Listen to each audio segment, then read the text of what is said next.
Losing weight is definitely not going to be easy, but showing up for yourself every day is going to be worth it. Sometimes what you have to understand is that losing weight is deeper than the scale. Many of us, like myself, struggle with emotional eating, stress eating. Like when we're struggling at work or we're stressed at work, we either eat too much, snacking too much, eating too many carbs, or we're not eating enough. Like I remember when I was in college, I would be studying for exams or I would be studying for a test and I would be so stressed. I would go all day and then realize like, oh my God, I missed lunch and the chow is closed. The cafeteria is closed. I need to run to the hot plate and get something really quick. And then I would get like a chicken and cheese Philly steak or something like that. Or get a grilled cheese or something, with shrimp or just something quick so that I can run back to my room and finish studying for my exams or whatever. Or I would order pizza and I would just eat that. And so that's something that I was doing when I was in college. That's something I still do in my everyday life. Like if I'm working and I got 4 clients to see today as a social worker, I have to put an alarm on my phone to remind myself to stop and eat lunch. Or I'll go see my first client at 9 and then I won't be done seeing clients till about 1 or 1:30. And then I'm like, oh, I haven't had lunch. And I'm like, I got one more client. Let me just go see one more client. Then I'll go see one more client. And I haven't ate at all. So I'll be sitting down to try to have my first meal at 3 o'clock. That's not healthy. Unless you're doing like intermittent fasting, that's totally fine.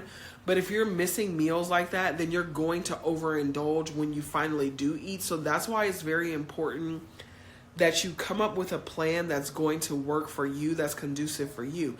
So I do the 16-8 fasting and I stop eating every day at 8 p.m. at night. I have my first meal at 12 noon the following day. That works for me because that's what I'm used to. That's what I do. And it works for my work schedule. Working from 8 to 4:30, that just works for my work schedule. And then I have dinner with my kids every day at 7 p.m. No matter what, doesn't matter where we're at, what we're doing, or whatever, dinner is always at 7 p.m.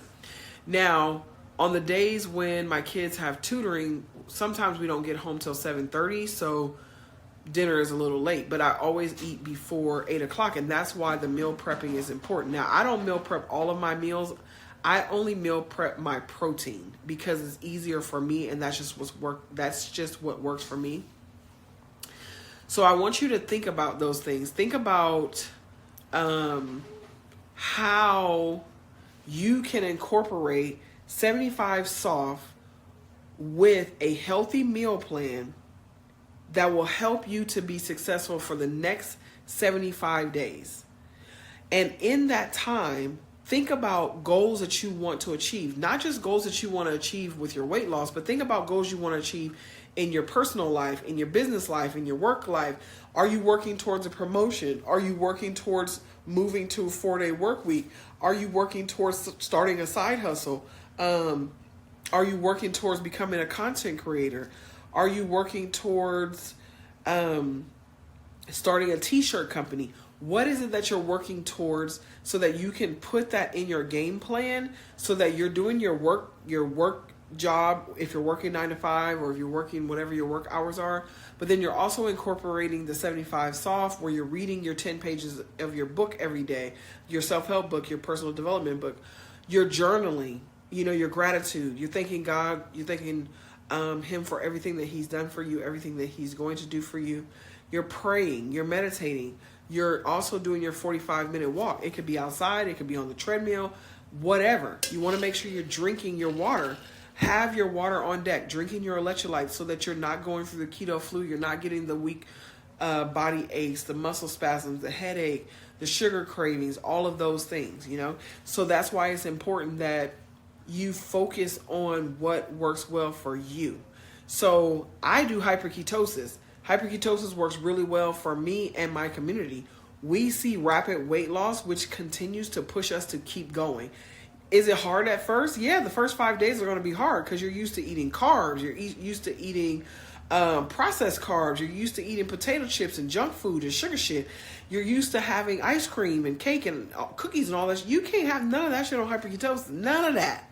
You cannot have any of that. Okay? And I'm not saying that you can never eat it ever again in life. What I'm saying is you're just doing this for a short amount of time to reach your goal of being successful in rapid weight loss to get to where you want to be in a slow and steady pace. Does that make sense? So for the first 40 days of hyperketosis, you're not having any oils, any fats, any sugars, right? You are just strictly sticking to whole foods only. You're eating whole foods only. You have your 1 serving of fruit, your 3 servings of vegetables, and your 4 ounces of protein. That protein needs to be lean protein. You can have white fish like flounder, cod. You can have a lobster tail. You can have shrimp. You can have crab meat. No, you cannot have imitation crab. Okay? The whole point of eating hyperketosis is to stay away from processed food. So when you're getting up in the morning and you're having your protein, you want to be having something like scrambled eggs or an egg omelet with vegetables and stuff like that. You don't want to be having bacon.